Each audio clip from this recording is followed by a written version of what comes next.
Welcome to IV Infusion Push, just the bare bones, understanding the basics. Our CPT disclaimer, copyright 2023 American Medical Association. The AMA does not directly or indirectly practice medicine or dispense medical services. The AMA assumes no liability for the data contained or not contained here within. CPT is a registered trademark of the American Medical Association. Ooh, infusions and injections. Yes, they can be scary. They were even scary and confusing for me. But once you learn the basics, it should get better. Hopefully, it's like this. Ooh, wow, success, great. Our objectives for today is an overview, terms and definitions, the hierarchy, minimum documentation requirements, and a review of information. The keys to the hierarchy's service, the time, the service type.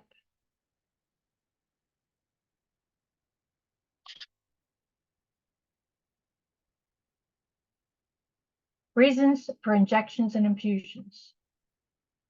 Chemotherapy for the administration of the chemo and that or other highly complex drug or highly complex biological agents.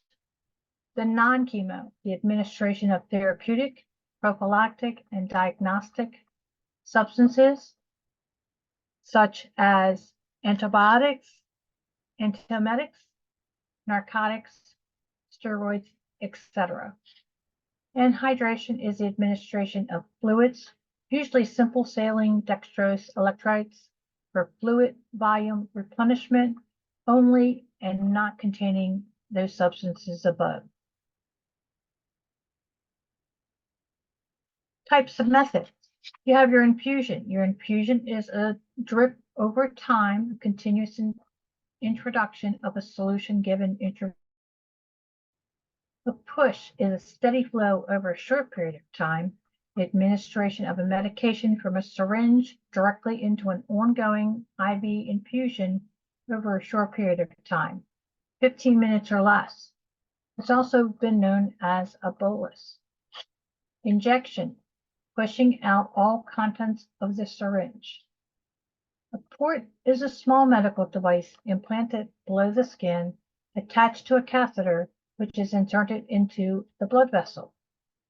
Heparin lock and saline lock are basically the same, with the exception of the heparin lock, you use drug heparin within it.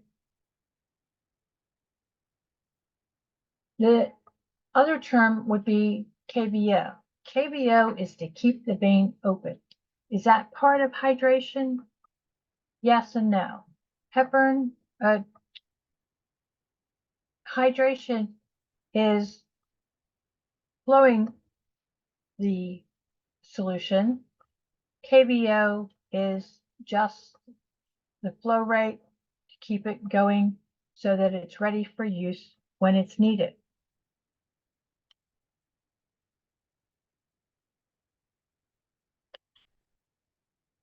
These guidelines and all of these guidelines can be found in your CPT book in the professional edition in the beginning of the infusion section.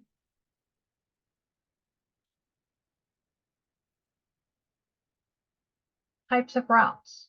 You have your IA, your IL, your IM, your IV, and your sub-Q. Your IA is your intra-arterial. It goes straight into the artery. Your interlesional is your IL, and that goes into the lesion. Your IM, of course, goes into the muscle, intermuscular. Your IV goes into the vein. And a sub-Q is a bolus just under the skin, below the dermis and the epidermis.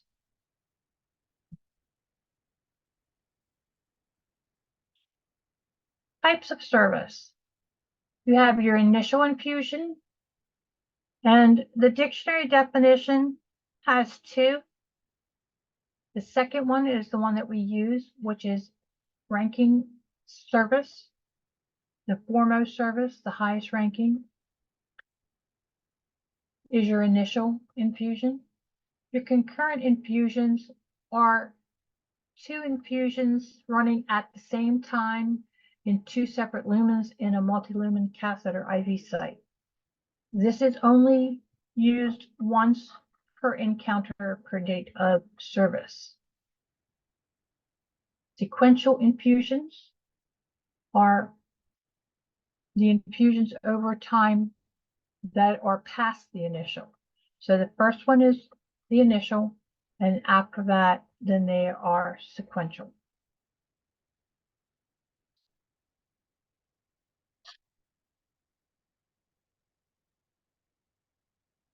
I call this the simple hierarchy. The first part is the chemotherapy, the non-chemotherapy, and the hydration. Then the second part is the infusions, the pushes, and the injections under each of those categories. Here's the regular one that puts everything together. The chemotherapy infusions, the chemotherapy IV pushes, the chemotherapy injections. They all come first. Then you have your therapeutic, your prophylactic, or your diagnostic IV infusions. Your therapeutic, prophylactic, or diagnostic IV pushes, your therapeutic, prophylactic, or diagnostic injections, and your hydration.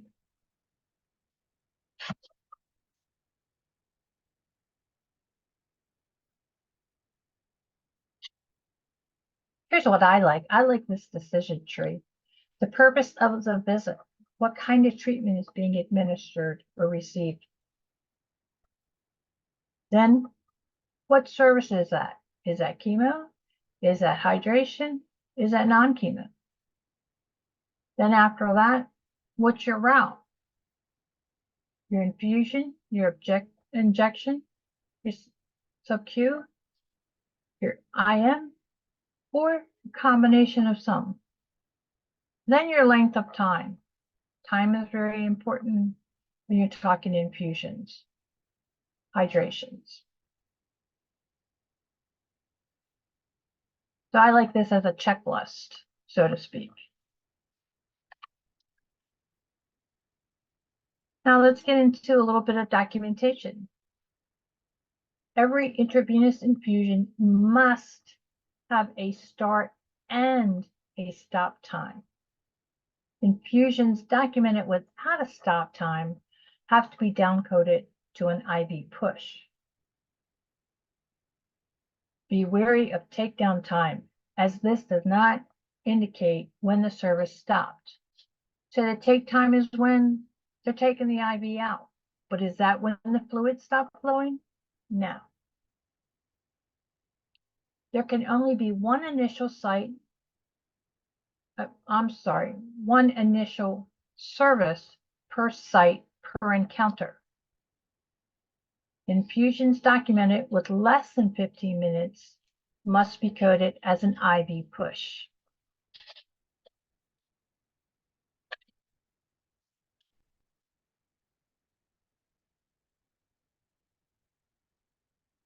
Documentation of services.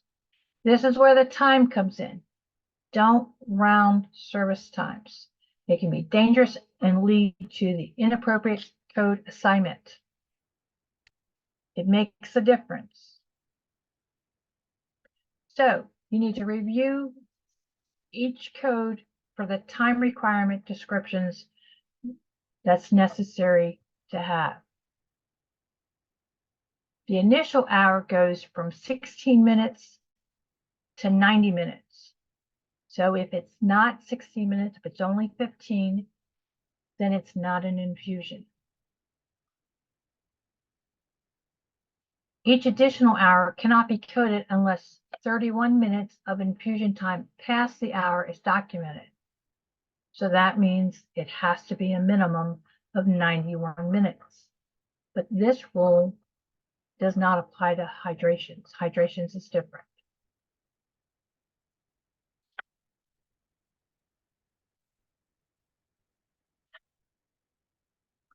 Services included. Included in your IV infusion or push is the use of the local anesthetics, your IV start, your access to the indwelling IV, subcutaneous catheter or port, a flush prior to or at the conclusion of, standard tubing and syringes and other supplies that are required for that IV setup. What's not included is that specific materials or drugs that are used, they can be coded, significantly separately identifiable E&M service, as long as it's separately identifiable, there's a reason for it, you can append the modifier 25 to the E&M code.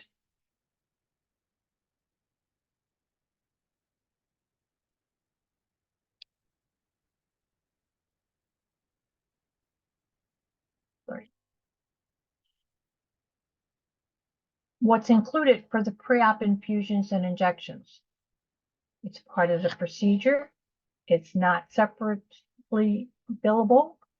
It includes contrast for radiology procedures. Those codes already include that. It's not separately billable. The post-op infusions and injections. They may be charged only if a patient needs other medications that are not related to that procedure. If the drug is administered that is not typical for the procedure, then it may be reported separately.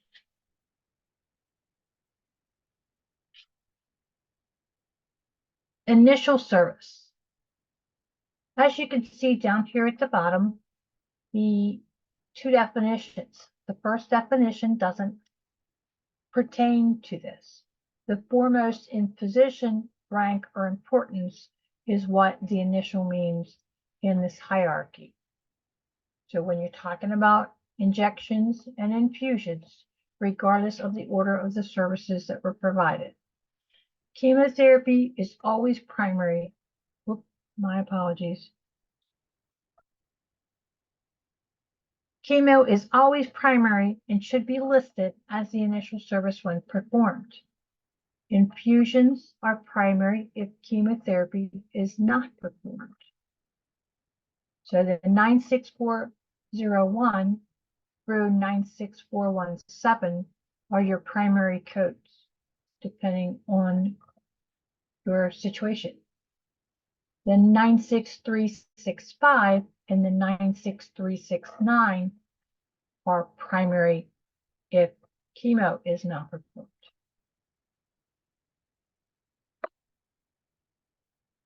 So it's very important to know the hierarchy and what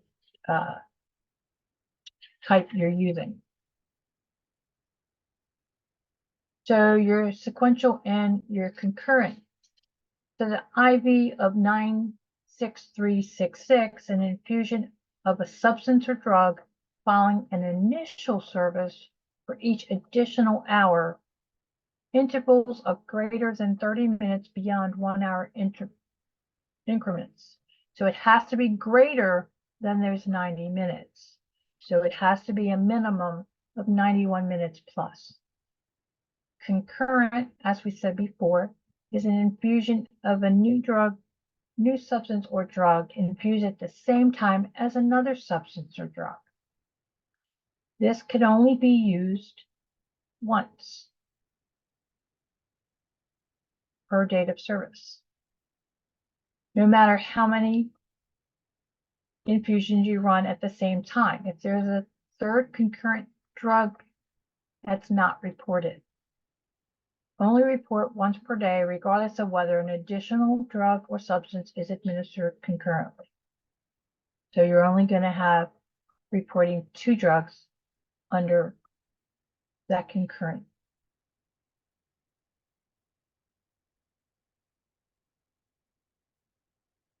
Secondary services.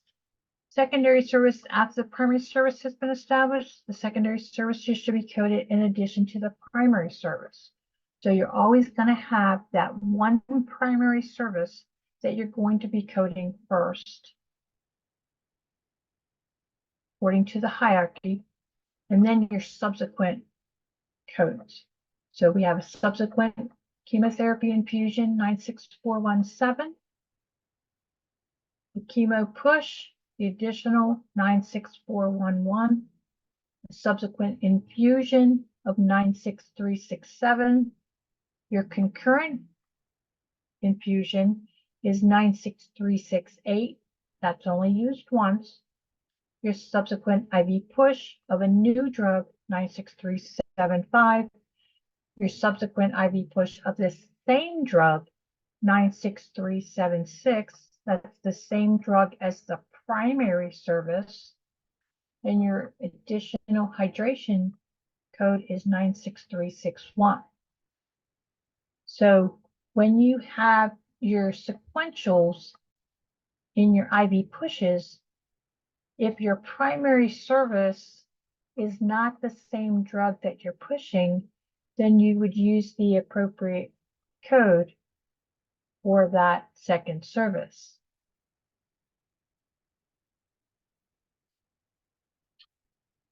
What is chemotherapy?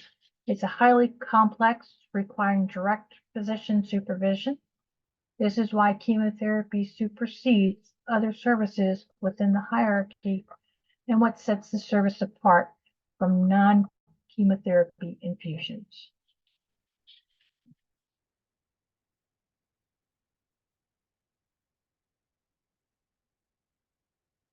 Chemotherapy codes, infusions.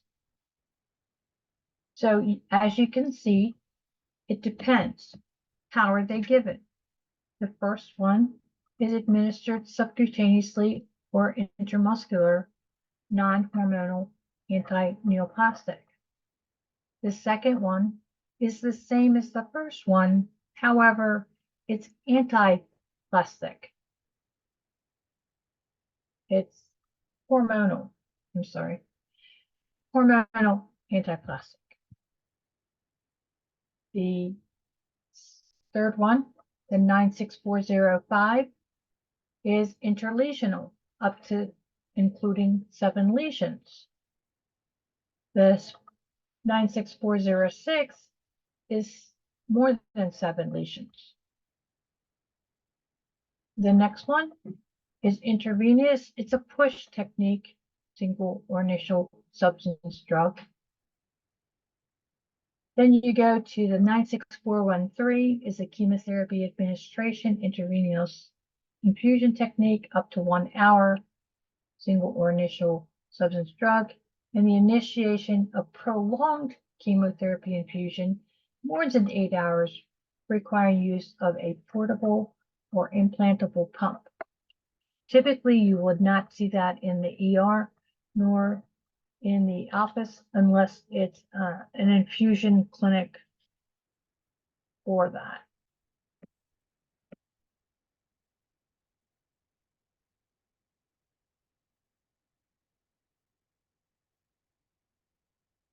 We go on to our other chemo codes.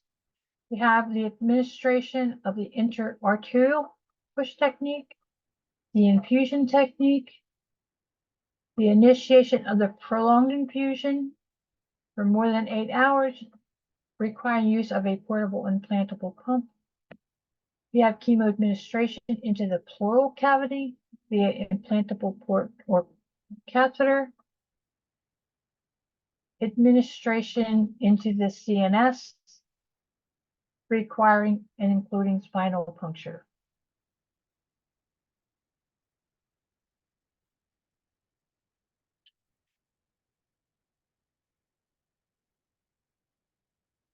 Non-chemotherapy infusions. The CPT code range for these are 96365 to 96368.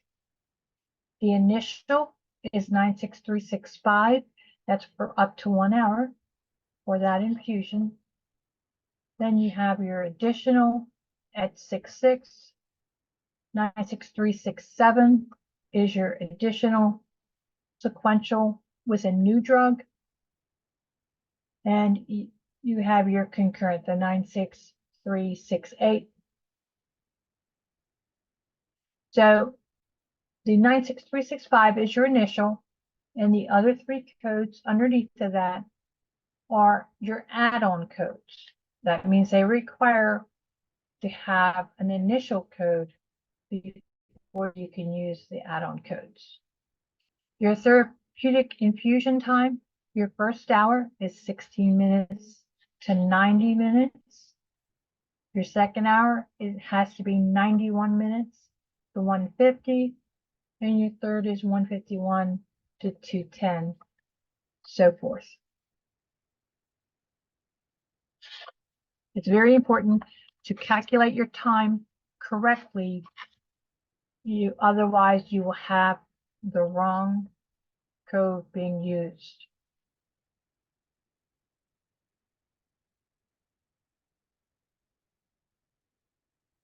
Non-chemotherapy services, your 96369 is your subcutaneous infusion for therapy or prophylactic specified substance or drug, initial up to 1 hour, including pump, setup, and establishment of subcutaneous infusion site. Then you have your 2 additional codes for additional hours and your additional pump setup with a new subcutaneous infusion site.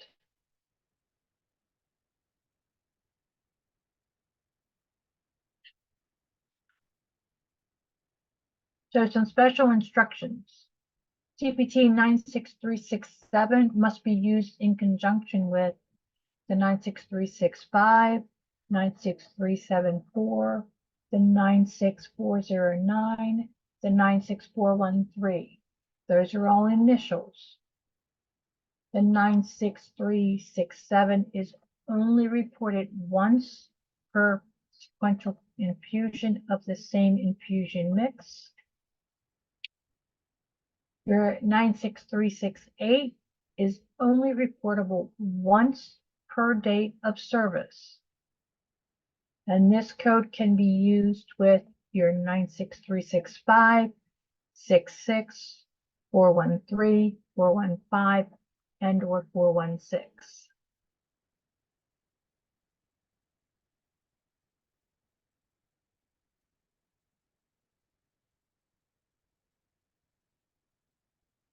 Non-chemotherapy services, your 96374, your intravenous push, single or initial substance,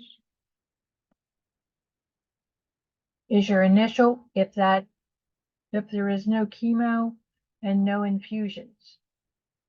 So then you'd have your subsequent at 375, and that's a new substance or drug. That can be used with any of the initial codes listed underneath.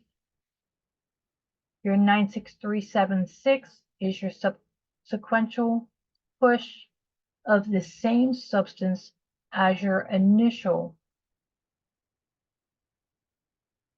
Do not report 96376 for a push performed within 30 minutes of a reported push of the same substance or drug. There must be a minimum of 30 minutes or more between those pushes per the CPT guidelines.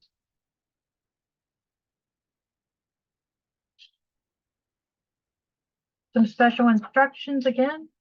IV pushes are defined to be of a duration of 15 minutes or less. A documented IV push of greater than 15 minutes must be coded as an infusion. So the same with an infusion. If an infusion is not more than 15 minutes, then it's coded as a push. So it's vice versa.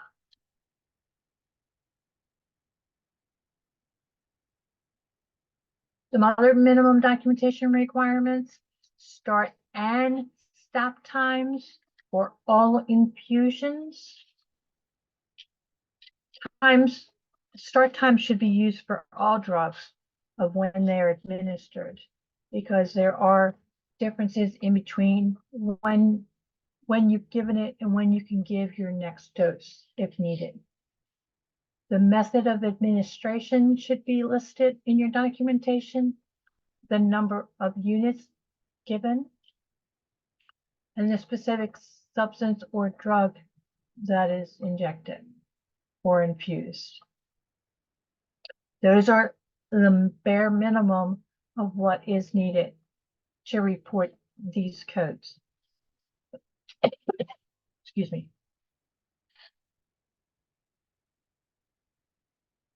The more that you document and describe what's happening and how the patient is doing, the better for continuum of care. So we said stop and start times must be documented in order to bill infusions. CPT defines infusions when the amount of time involved where the fluid is actually infusing. If a start and stop time is not documented, it is not possible to code an hour of a drug substance was administered. Goes back to the golden rule. If it wasn't documented, it wasn't done. An infusion that does not have a stop time documented would be coded to a push. No stop time, you can't determine how long that infusion went.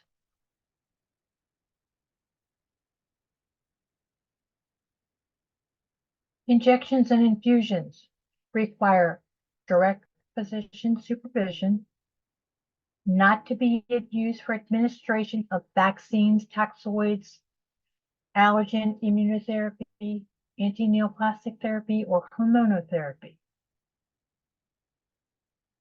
So they have their own set of codes.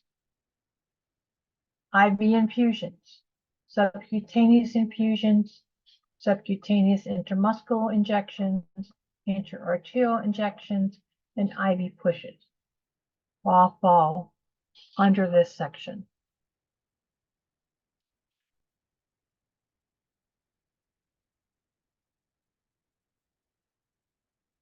And I feel like we're beating that time with a dead horse. Infusions should be administered for longer than 15 minutes. IV pushes is an infusion of 15 minutes or less, or an injection in which the individual administering the drug is continuously present to administer the injection and observe the patient. A drug that runs from 16 minutes to 1 hour should be reported with an infusion code. If the drug runs for 15 minutes or less, should be reported with an IV push code. In order to report an additional hour of infusion, the drug has to infuse for longer than 90 minutes. So it has to be a minimum of 91 plus minutes.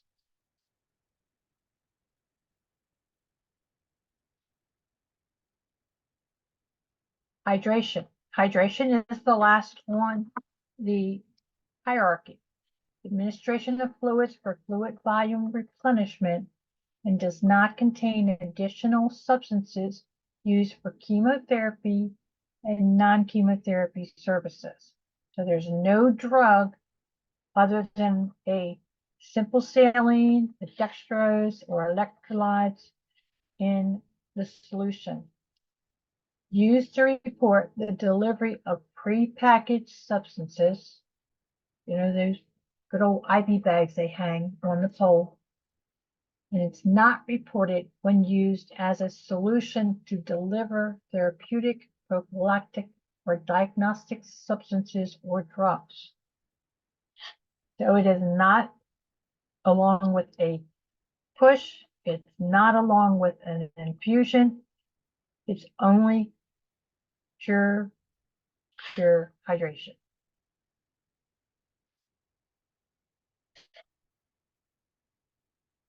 Hydrations must be medically necessary. Must be medically necessary. Documentation must support a clinical condition that warrants the hydration. Not report when given concurrently with another drug. It's not a concurrent drug.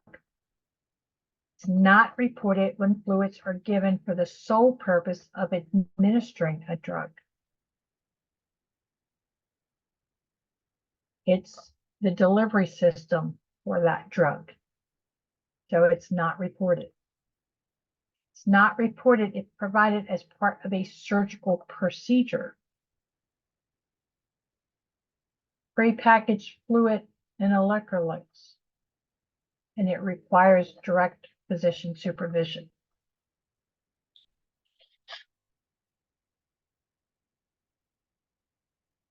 Here we go. Documentation. Initial or first hour of hydration infusion is greater than 31 minutes and less than 91 minutes.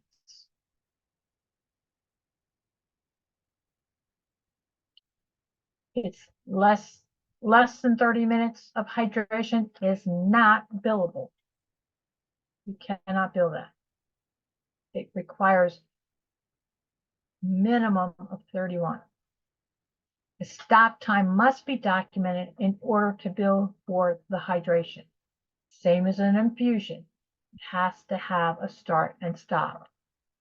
Otherwise, you don't know what code to use. So here's some times. First hour, 31 to 90 minutes. Second hour, 91 to 150. Third hour, 151 to 210 minutes. Very simple. Pretty straightforward.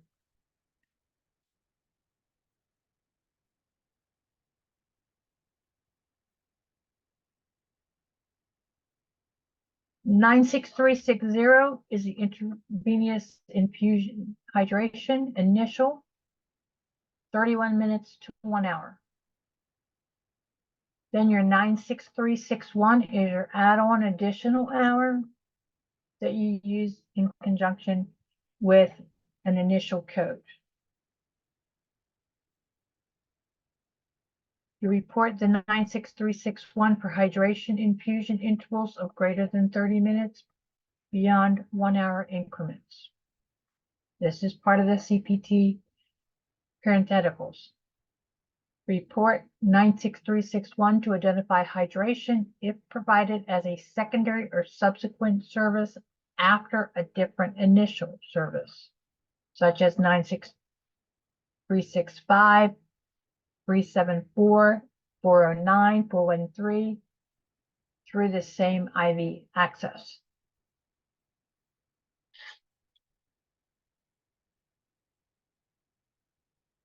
When not to bill hydration. There's that KBO. If it's there just to keep the vein open in case they need it, not hydration. If it's a Hepburn lock or a saline lock, doesn't happen. It's not billable. There has to be some billable provided other than to provide a ready access point. It's not supported by medical necessity. Not alone. It's not.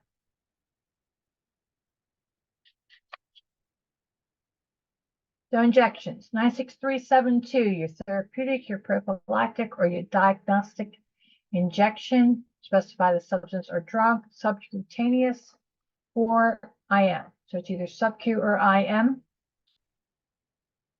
96373 is the intra-arterial. Your 96379 is your unlisted therapeutic, prophylactic, or diagnostic intravenous or intra-arterial injection or infusion. It's an unlisted code. Do we use it much? No. So your 96372, it's exempt from your hierarchy rule. it can be billable. It's separately billable.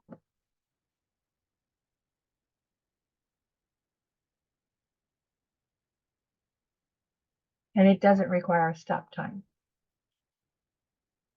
So, your documentation requirements. The valid order always helps. You should always have an order for any of your services that especially the ancillary staff is providing. So it's an authenticated order from an authorized provider indicating the service to be provided, the diagnosis, the medication or substance, and other required clinical information, including the order, delivery method, and dosage. Do not code from orders, code from documentation of the service performed. So as a coder or an auditor, you don't look at, you may look at the orders, but you don't code from them. You've got to see that documentation of that start and stop time, the medication, the route, the service. While orders reflect the intent of the provider, they do not reflect what has actually taken place. The service may not have been performed at all. I have seen in many a chart that there have been services ordered and they have not been carried out for one reason or another. And there wasn't any rhyme or reason why they weren't carried out. There should be, but there's not always. So it has to be in there, documented. Most likely it will not be documented by the provider. It will be documented by a nurse, the ancillary staff for those services. An order may state infusion, however, the service may not have a stop time. So if they don't have a stop time, you can't code the infusion. And while the service very well may have been an infusion as ordered by the physician, without that stop time, the most that can be coded is the IV push. Very important to have an order, but is the order carried out properly, or is it documented appropriately? That's the other side of it. Was it documented correctly?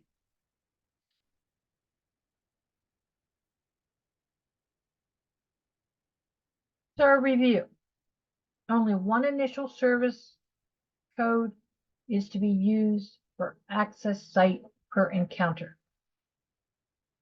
Remember that there may be two initial codes if services are provided via two separate access points.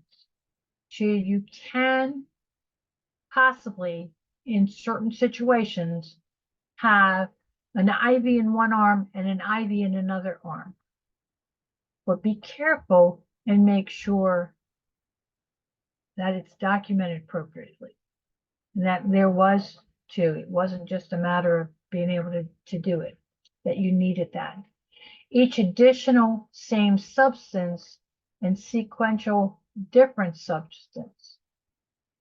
Make sure you pick the right code.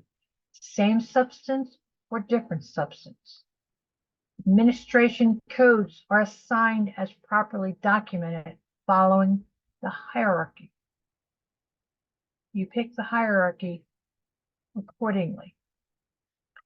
Concurrent is at the same time through the same access site. Example, 3 bags actively going into one catheter. So you're only going to build the concurrent service. That third bag is not getting coded.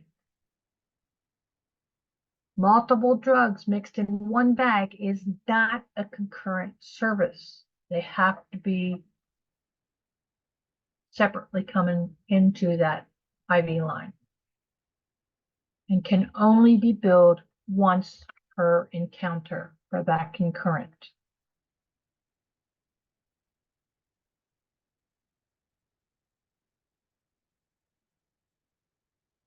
Pay close attention to the location documented, as there may be more than one initial service code based on more than one access site.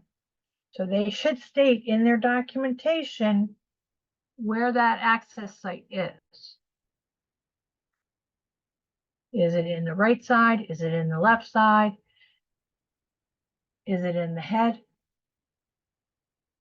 That doesn't happen that often. That's only on babies. Pay close attention to the delivery destination. Is it IM, SQ, IV, IA? In selecting that correct code description. There's a difference. Pay close attention to the time documentation. That time makes or breaks a code. That time makes or breaks the code. The initial service is not always the first service provided.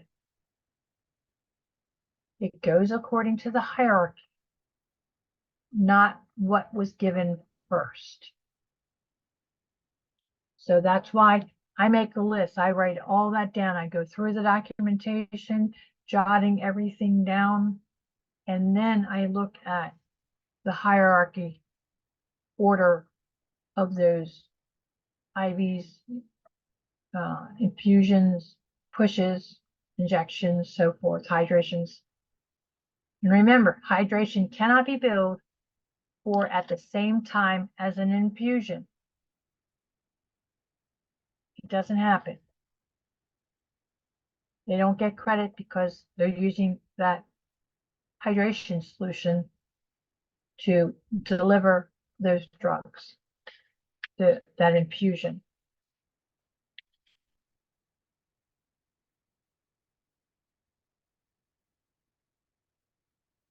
Process. Identify all documented injection and infusion services. Find the one that is highest on the hierarchy. This is the initial code.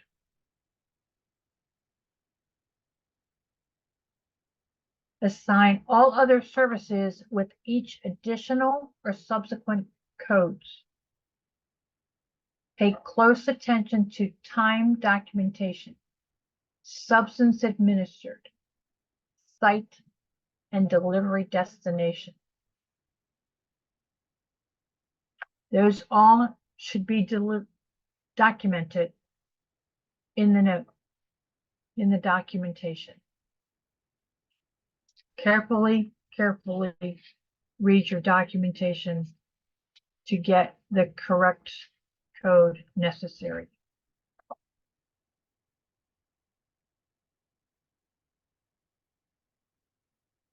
Here's a suggestion for a way to review through the documentation, list your information so you don't miss anything. Circle the highest on the hierarchy. This is the initial. Place a check or an X in the appropriate column and row for a push versus an infusion. Infusion less than 16 minutes, down code to an IV push. An IV push or an IVP. Here's another abbreviation we didn't talk about. IVP, you'll see. Those are IV pushes. IVP more than 30 minutes apart. They are coded. Hydration is during infusion. Subtract that time from any hydration time you may have. Any hydration that's happening during an infusion does not get counted.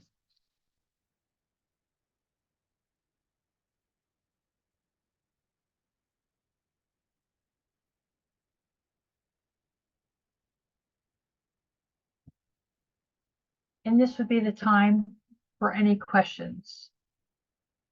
If you have any questions, please send them to us.